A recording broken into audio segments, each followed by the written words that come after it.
Let's talk about self-defense.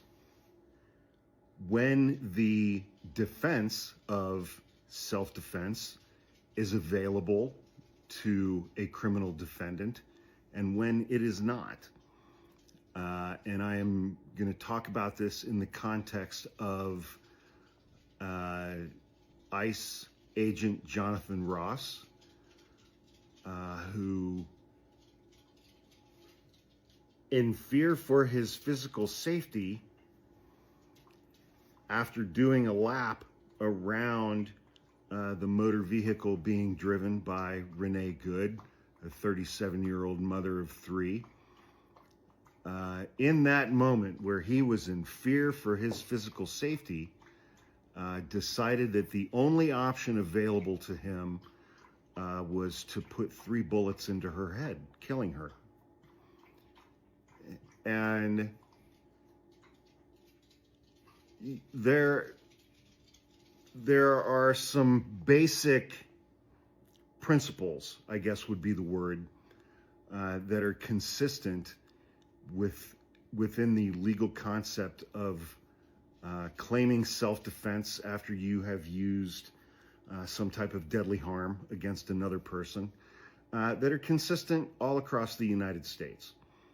One, you cannot create the danger from which you are thereafter going to claim self-defense. You can't create a volatile or violent situation. You cannot voluntarily place yourself in a volatile or violent situation, then use deadly force, and then claim self-defense as a defense for using deadly force against another person. It was interesting yesterday, Friday, the ICE agent Jonathan Ross, apparently voluntarily on his own behalf, certainly not in consultation with any attorneys who might represent him in a criminal trial for the killing of Renee Good, he decided on his own that he would release the cell phone video footage that he shot on a cell phone in the 30 or 40 seconds leading up to when he decided he had no other option but to put 3 bullets into Renee Good's head, killing her. That video, I think, is dramatically more incriminating of him than the other videos that we saw that were shot by bystanders. You can see he is recording before he even gets out of his motor vehicle. He pulls his motor vehicle up some distance away from the passenger side of Renee Good's car. She's sitting in the driver's seat. He starts recording. He gets out of his car, and the first thing that we see, the backseat passenger window of Renee Good's car is rolled down, and her dog is sticking its head out the window. Because if there's one thing that we know about domestic terrorists in the United States, when they are on their way to go commit domestic terrorism, what's the first thing that they do? That's right, they bring their dog. That's right, they bring their dog. But he gets out of his car. We see the dog. We see Renee Good's wife. And he walks all the way around her car. He does a full lap around her car. He walks past the driver's side window, which is down. And we see Renee Good smiling, sitting in the driver's seat. And she looks at the man who is about to murder her. And she says, "It's okay, man. I'm not mad at you." And she's smiling. He walks around the back and he films the back of her car with a series of national parks stickers on her back window. He films her license plate, so we know that he knew her license plate number. That's important. And he walks around the passenger side again. In those last couple of moments, Renee Good gets conflicting orders from different ICE officers. Get out of here. Get out of your car. Well, which one do you want me to do, guys? And an officer runs over and grabs the door handle of the driver's side door. In that moment, as Officer Ross is coming around to the front of her car, which ICE officers are trained to not do, putting yourself voluntarily in front of a motor vehicle goes against all of the policies, procedures, and training of ICE officers. But he voluntarily puts himself in front of her car while this other thing is going on. She puts the car in reverse to back up, turns the wheel to the right. The ICE officers are over to her left, and tries to go away, to go around the ICE officers. And that is when, apparently, Officer Jonathan Ross switches his cell phone from his right hand to his left hand so that he can grab his firearm with his right hand, and then shoots through the windshield, hitting Renee Good in the face. ICE officers are also trained to not fire at a suspect who is fleeing, or do not fire into a motor vehicle because the driver could lose control and that could hurt other people. And after he shot her in the head 3 times, she crashed into 2 other cars, which could have had people in them, before hitting a phone pole.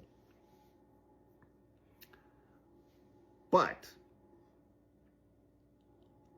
you can't create the danger from which you're going to claim self-defense. He voluntarily, and in violation of his policies and training, stood in front of her car while she was in the driver's seat and the engine was running. When he stood there, that car was not moving yet, and that's when he switched hands and pulled out his gun before she even started moving. And he fired the first shot through the windshield and hit her in the face. The second 2 shots, he fired from the side of the car. He was no longer in any physical danger because he was to the side of the vehicle. And so I think the first shot might qualify as a manslaughter charge. The second and third shots, at least second-degree murder, because he was no longer in any physical danger. The car was beside him. It was not driving towards him. It was driving past him and away from him. Conflicting reports. He planted himself in front of her car and fired through the windshield. So he was the aggressor. He violated his training. He violated the policies, practices, and procedures of ICE, let alone that there was a report that is now being widely distributed this week that found that on something like 70 separate occasions, ICE officers intentionally put themselves in the front of motor vehicles that were occupied by people in order to justify shooting those people inside the car. And I'm going to dig into that report yesterday, but I saw reports today that those instances took place involving a unit where Jonathan Ross had worked for several years. Her wheels were turned away from the officers. He fired anyway. He was the aggressor, not her. She was not directing her motor vehicle at anyone.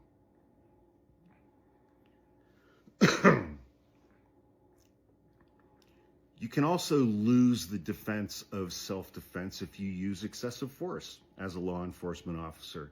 He shot her 3 times in the head after he put himself in front of her car. The second and third shots, he was no longer in physical danger.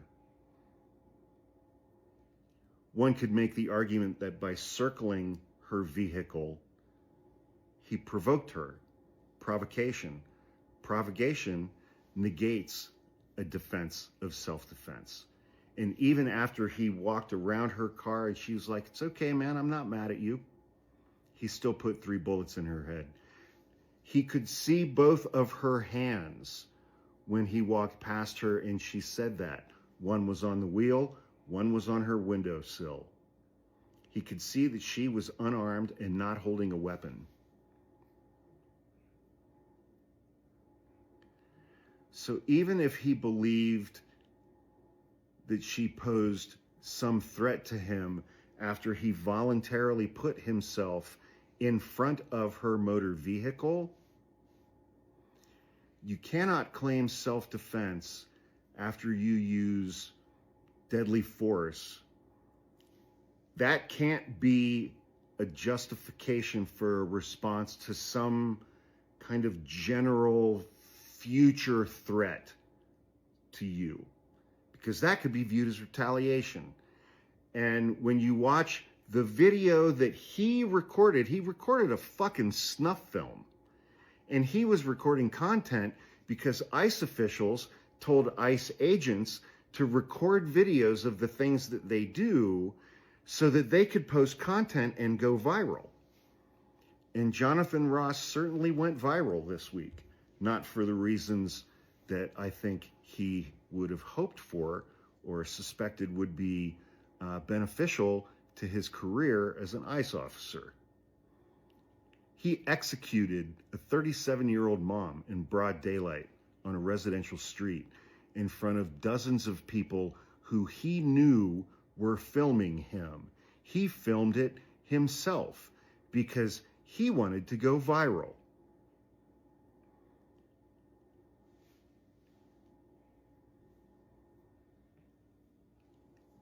My theory is that he shot her because as he walked past her window,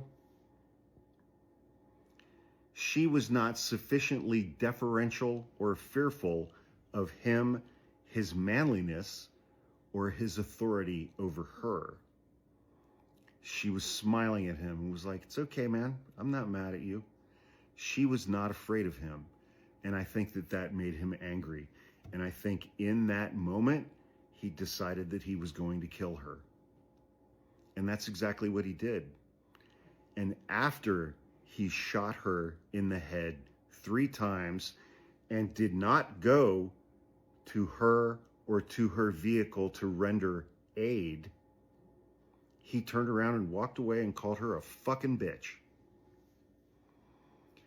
Calling her a fucking bitch after he just executed her in front of a crowd who was filming him is evidence. It is evidence of intent. It is evidence of state of mind. It is evidence of premeditation. It is evidence of premeditation. He decided when he walked past her driver's side window and she smiled at him and said, "I'm not mad at you," he decided in that moment that he was going to kill her, that he was going to end her life because she was not afraid of him. She was not respecting his authority. She was not respecting his masculinity. she was not respecting his power. She was denigrating his masculinity and his power, and that enraged him. And in that moment, he decided that he was going to end her life. And that's exactly what he did. Even though he knew her dog was in the back seat, even though he could see a glove box overflowing with stuffed animals for children, even though Renee Good's wife was standing at the driver's side door, he fired anyway.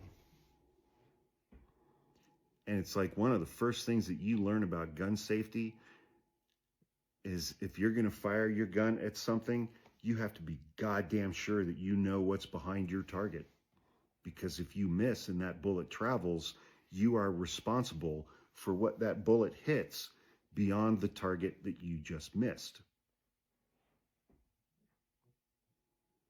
Another thing that negates a claim of self-defense is committing a felony. If you are engaging in an act that constitutes a felony, and then you try to claim self-defense afterwards, but you just committed a felony, that can negate your self-defense claim. And I know that fat, couch fucking, rancid, lying piece of shit, J.D. Vance, said that ICE agents in the commission of their official duties have absolute immunity. There's not a single law enforcement officer in this country, I don't care what agency they're working for, who has absolute immunity. Not from state charges. He can have immunity from federal charges if Donald Trump pardons him. But officers typically have what's called qualified immunity. Qualified immunity goes away, again, if you are breaking the law or acting in an unconstitutional manner. Then qualified immunity evaporates as well. So did he believe that he was facing an actual life-threatening threat? A threat to his physical safety that would justify him using deadly force against a civilian? Her tires were turned away from him. He voluntarily put himself in front of her motor vehicle in violation of his training, in violation of the policies and practices of ICE and every single fucking law enforcement agency in this country. He fired into a moving car in violation of ICE's training and policies and procedures. Fact. He was committing a felony when he fired his weapon at her, at least the second and third shots. But let's take his standard. Let's take his standard. First of all, if a 37-year-old suburban mom with a dog in the back seat is enough to make this officer feel like his life is being threatened, then he's just a fucking pussy and has absolutely no business being in law enforcement in the first place. Second, J.D. Vance and Christi Noem spoke about how last summer he was involved in an incident where he was trying to punch through a driver's side window and attack a driver who was behind the wheel of a car, and that went poorly, and he ended up getting severe lacerations on his forearms and needed 33 stitches, and he had PTSD from that. And that's why he was particularly afraid of being confronted by someone behind the wheel of a motor vehicle. Christi Noem, DHS, and J.D. Vance, in their infinite wisdom, apparently had already decided prior to this incident on Wednesday, this guy has PTSD from this past incident. Before he clears an interview or sessions with a counselor or a psychologist, we should just go ahead and put this frightened little man back out on the street among civilians with 2 loaded firearms. Good luck with that argument, JD. J.D. Vance went to Yale Law School. He knows that absolutely every single thing that he has said, every single word that he has spoken, every single thing that he has tweeted in relation to this incident, J.D. Vance knows that all of those things are complete fucking lies. He knows that he is lying. He knows that everything he has said and tweeted and typed about this incident has been an absolute lie. He knows that. That makes him more dangerous than Christi Noem. Christi Noem is a bird-legged hoe, first of all. Also, Christi Noem is as dumb as a bag of hair. She shot a puppy in the face for being a puppy and killed it, and thinks that was reasonable enough for her to do that she wrote about that story in her autobiography, thinking that people would read that and go, that seems like completely normal behavior to me. Donald Trump lies about everything now because he has dementia and can't control his bowels. He got up in the middle of a meeting with oil company CEOs the day before yesterday so that he could go look out a window. But let's take the standard that J.D. Vance and Donald Trump and Christi Noem and DHS are applying to Officer Jonathan Ross, that he is permitted to shoot and kill this woman because she was a domestic terrorist who was threatening Officer Jonathan Ross's personal safety. There were 150 police officers at the Capitol on January 6, 2021, who were severely injured. One officer was killed. 4 officers in the week after January 6th took their own lives because of what happened that day. Dozens of those officers sustained life-threatening physical injuries from Trump supporters. So according to J.D. Vance, police officers at the Capitol on January 6, 2021, over 150 of them would have been fully justified to open fire on Trump supporters at the Capitol that day. And thousands of them would have been killed. I would argue this country would be better off today if that would have actually happened. I'm partially sarcastic when I say that.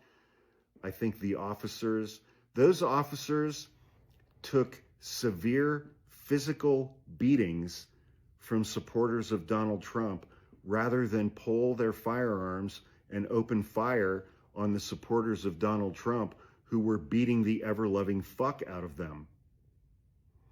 The officers at the Capitol exercised a level of restraint that I can barely comprehend.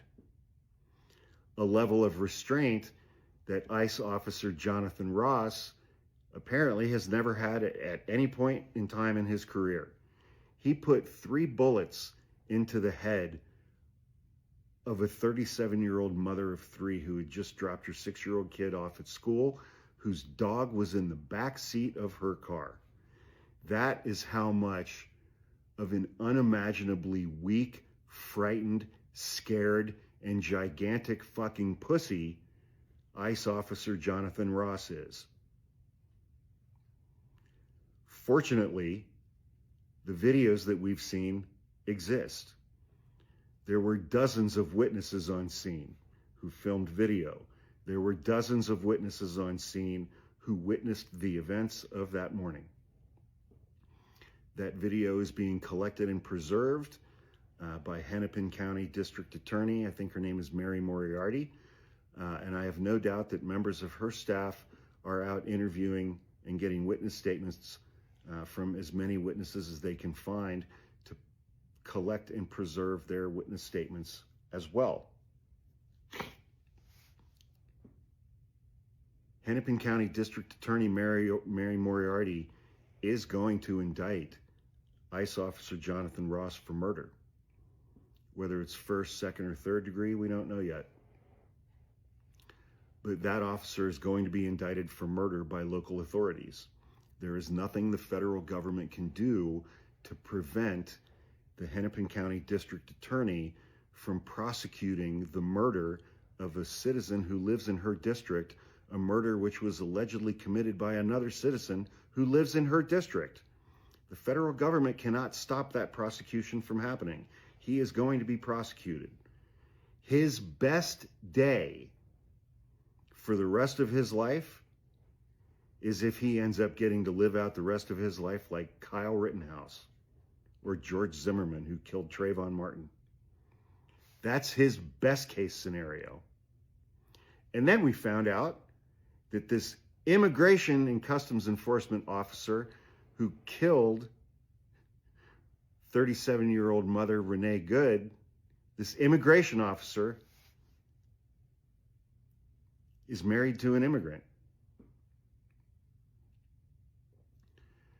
So I'll close out by saying the following. What J.D. Vance has to say about this means nothing. What Christi Noem has to say about this means nothing. What Donald Trump has to say about this means nothing. What Trump supporters on the internet have to say about this means less than nothing, because they're fucking morons. They are the dumbest fucking people this country has been saddled with in over 200 years. What does matter in this case? What does matter is the Trump administration didn't think any of this shit through. Donald Trump was going to have his little revenge and retribution campaign against democratically governed cities in democratically governed states. And so he sent in ICE. He sent in little tiny Nazi Greg Bavino. Little tiny Nazi Greg Bavino, who needs a step stool to use a urinal. He sent in the National Guard. He sent in active duty Marines to frighten people, to intimidate people who live in democratically governed cities. Here's the problem that the Trump administration did not think through. In democratically governed cities and counties, in democratically governed states, law enforcement, attorneys general, district attorneys, prosecutors, judges are all going to be Democrats. The pool of potential grand jurors, Democrats. Jury pools for criminal trials, Democrats. The law that is going to decide ICE assassin, shooter, murderer, Jonathan Ross's fate, they're all going to be Democrats. The Trump administration didn't think that through.